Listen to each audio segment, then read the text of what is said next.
Hey y'all, today I'll be talking about chronic otitis media. So what is chronic otitis media?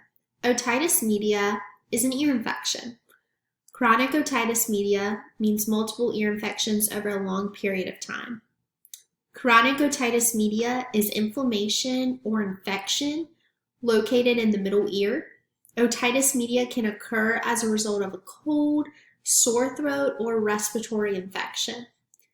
Children who have experienced persistent otitis media with effusion, which is also known as OME, at an early age often evidence deficient phonological skills in preschool that require remediation.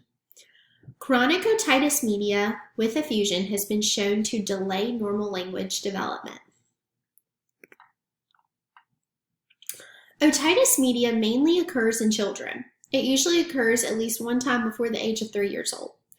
A person may get an ear infection if they have a family history of ear infections, a cold, allergies, attended daycare, or do not have a supportive immune system.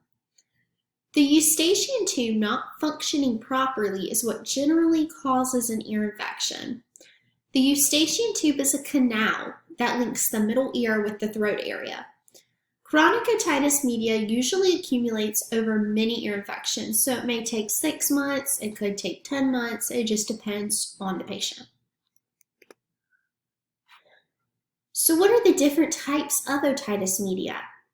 Well, first there is acute otitis media. This is characterized by redness and swelling. There may be ear pain and the patient may present with a fever because of the fluid that is being kept inside the ear. Secondly, we have otitis media with effusion. This is our OME. There is fluid that is still present in the ear after the initial ear infection that the patient had before. The patient may not be able to hear well or may experience very little symptoms. It truly just does depend on the patient. Lastly, we have chronic otitis media with effusion. There is fluid that continues to be present in the middle ear and it won't go away. This could potentially affect the patient's hearing. So right here we have a picture of a normal middle ear and a middle ear consisting of otitis media.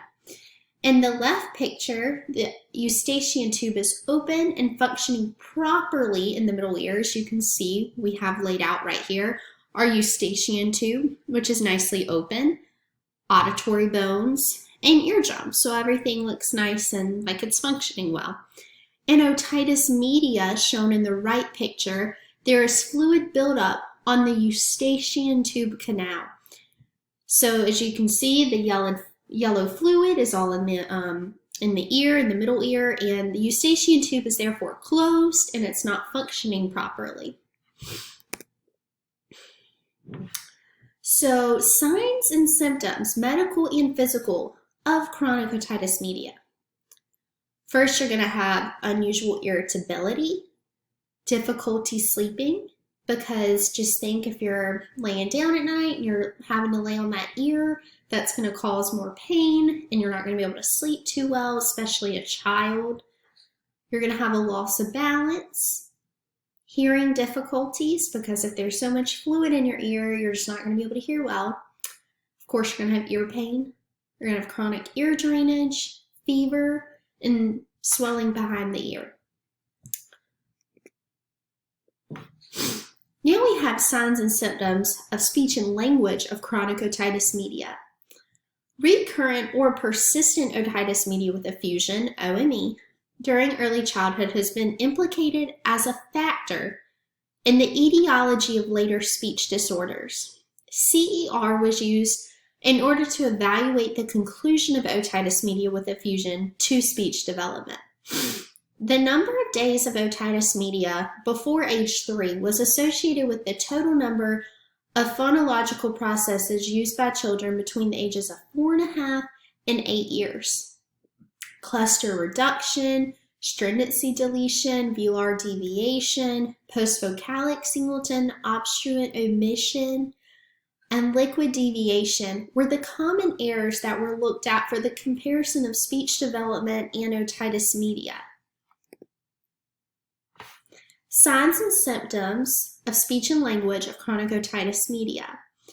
Numerous studies have reported that children who are currently experiencing OME usually score poorer on articulation tests than those who are OME free. OME was not associated with increased risk for speech disorder in the pediatric sample, but was associated with increased risk for subclinical or clinical speech disorder in the children of Native American background. Overall, otitis media and speech development are correlated through the phonological errors that occur when a child has frequent ear infections when they're under the age of 3, to be specific. These children tend to score lower on testing, and they will most likely have atypical speech development.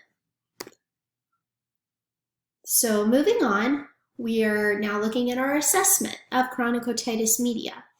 First, the client will have an evaluation by a physician.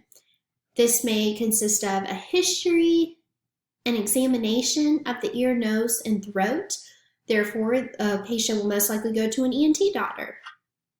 Number 2, we're going to have testing.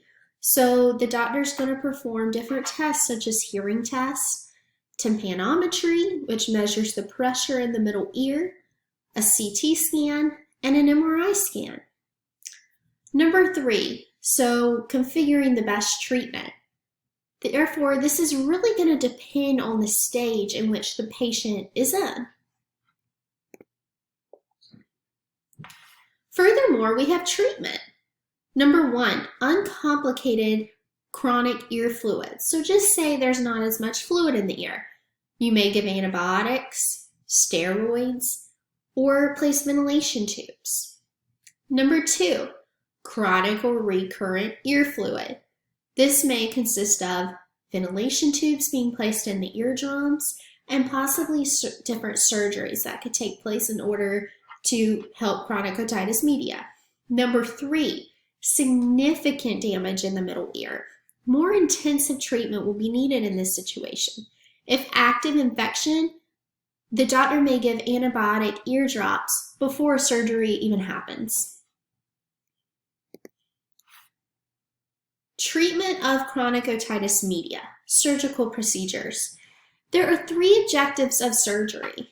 So first we have eradication of the disease, remodeling of the middle ear and the mastoid bone, which we looked at earlier, improvement in hearing. Because of the surgeries, it'll actually take away the fluid. And also 4 surgeries to achieve these objectives that we just have talked about. Number 1, tympanoplasty, mastoidectomy, tympanomastoidectomy, and laryngotomy. So these are some different surgeries that would take place. Let's take a further look into these. So what actually occurs during a laryngotomy? The patient will most likely have a long history of ear infections and has a mild hearing loss. The clinician is able to actually numb the eardrum so they can place a nick in the eardrum to drain the fluid. The knife is used to open up a small space in the eardrum. A suction is used to remove the fluid. The patient, therefore, will now be able to hear better, and they will actually be able to go on an airplane after this surgical procedure is complete. I'm now going to show you a video. This video is otitis media and laryngotomy actually done in the office and ear drainage of fluid. Let's take a look. This patient came to the office complaining of hearing loss after an ear infection. They have a long history of ear infections which has required ear drainage in the past. Using a rigid endoscope, we can see into the ear canal and see the yellow fluid at the bottom of behind the eardrum. When the patient blows their nose, we can see the ear bubbles being trapped behind the eardrum.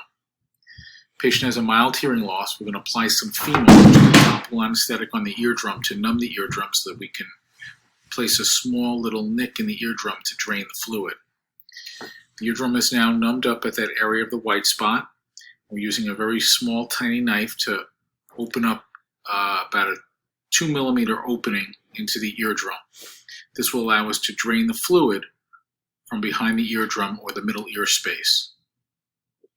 Patient tolerates this well.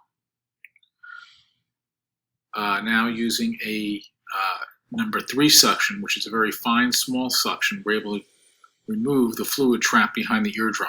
This will enable the patient to hear better right away and allow them to go on an airplane if need be. We can see the fluid being mobilized by the suction, and it's being removed from behind the eardrum. Again, this is using a rigid scope in the ear canal. The last bit of fluid is being removed. The patient is to keep their ear dry. This hole will remain open approximately a week or so, and then may close. If the fluid reforms, they will need the same procedure with a tube placed through it.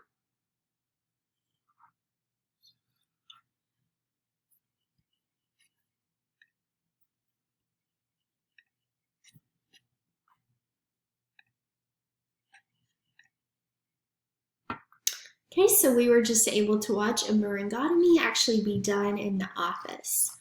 Now we will talk about the surgeries for chronic otitis media. So as we look at this picture here, we have a picture of a normal eardrum and a ruptured eardrum. So a tympanoplasty surgery. This is a surgical procedure performed to reconstruct the eardrum when it has been badly torn or perforated. Another surgery done for chronic otitis media. It's called a mastoidectomy. As we can see in this picture, there's an infection of mastoid air cells, which is called mastoiditis. And we know itis means inflammation. And so this surgical procedure is designed to remove infection or growths in the bone behind the ear or the mastoid bone. Its purpose is to create a safe ear and prevent further damage to the hearing apparatus. So our last surgery we're going to look at for now for chronic otitis media is called a tympanomastoidectomy. This is a surgery to repair the middle ear. And as you can see here in this picture, we have the middle ear, inner ear, and outer ear, and actually the external ear canal all being shown in this picture. We also have the bones, the cochlea, and the eustachian tube, which we've continued to talk about. And so a tympanomastoidectomy is a surgery to repair the middle ear. It includes repairs of the eardrum and removal of a damaged mastoid bone. All these surgeries that have been presented can be due to recurrent ear infections such as chronic otitis media. Application to speech-language pathology. So chronic otitis media has to do with speech-language pathology because when a child has recurring ear infections that turns into chronic otitis media, this may cause phonological errors in their speech and development.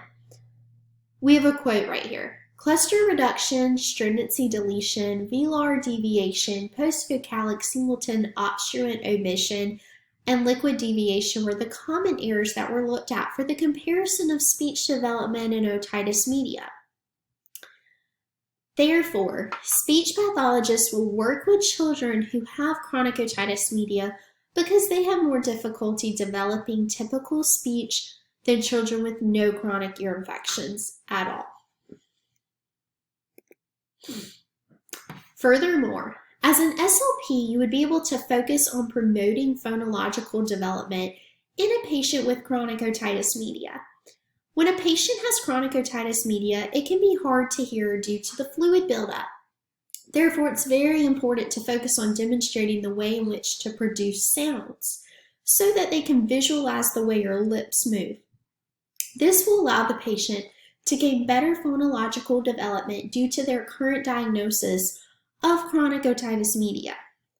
If a child has recurring ear infections and they are your client, it's very important to note that they may be in pain at different times or be irritable due to the fluid buildup. It is important to always be patient and empathetic. Here are my reference slides. One.